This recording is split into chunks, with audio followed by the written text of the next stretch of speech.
La princesse parut, releva le voile qui couvrait son visage. Elle était d'une telle beauté qu'Aladin, ébloui, n'eut plus qu'une pensée, l'épouser. Tu es fou, mon pauvre enfant. Comment peux-tu oser? Il le faut, maman, sinon j'en mourrai. Et il frotta la lampe merveilleuse.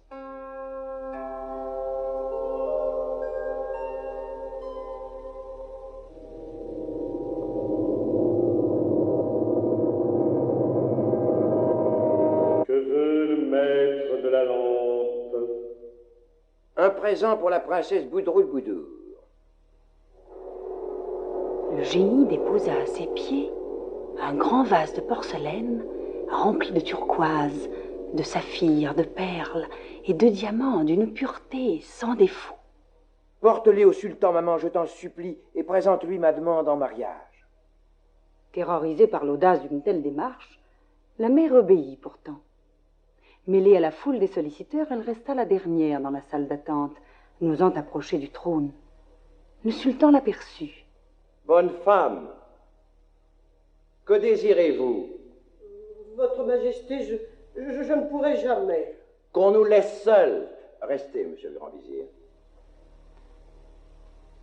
Parlez sans crainte maintenant. Votre Majesté, je suis bien malheureuse. Mon fils veut mourir. Et pourquoi donc? Parce qu'il aime la princesse Boudroul-Boudour. Il me répète sans cesse qu'il mourra s'il ne peut pas l'épouser. J'ai essayé de le raisonner, mais il ne veut rien entendre. Et que portez-vous là, enveloppé dans ce linge? Un présent de mon fils pour la princesse. Voyons cela.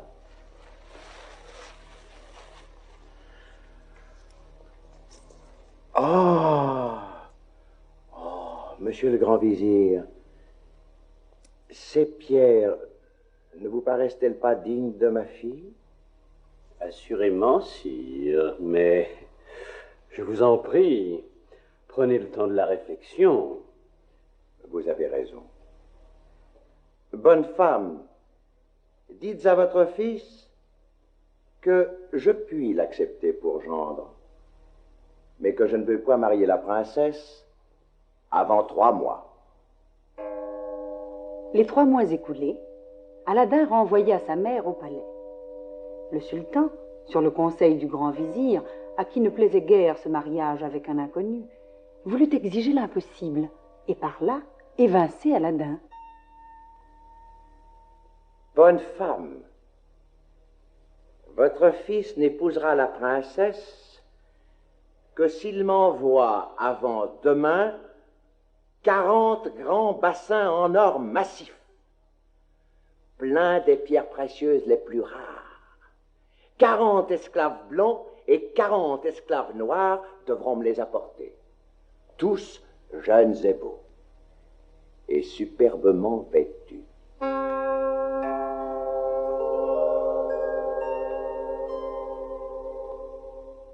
Aladin convoqua le génie, et à peine quelques instants plus tard, sa mère put retourner au palais, suivie de sa procession d'esclaves et de bassins resplendissants de feux et de couleurs.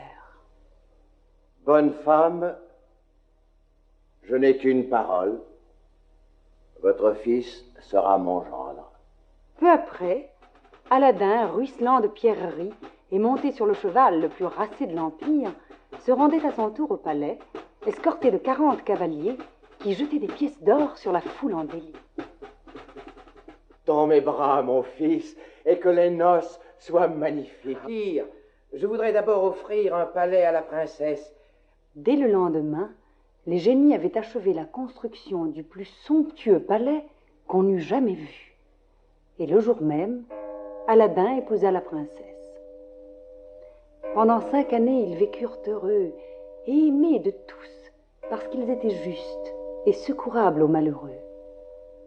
Hélas, un jour le magicien africain apprit en consultant les astres que loin d'avoir péri dans le souterrain, Aladin était devenu riche et puissant. Le misérable a sûrement découvert les pouvoirs de la lampe. C'est lui qui profite de mes travaux. Il faut que je me... Pour continuer à écouter ce livre audio gratuitement, cliquez sur le lien dans la description et vous pourrez l'écouter en entier sans frais grâce à l'essai de 30 jours d'Audible.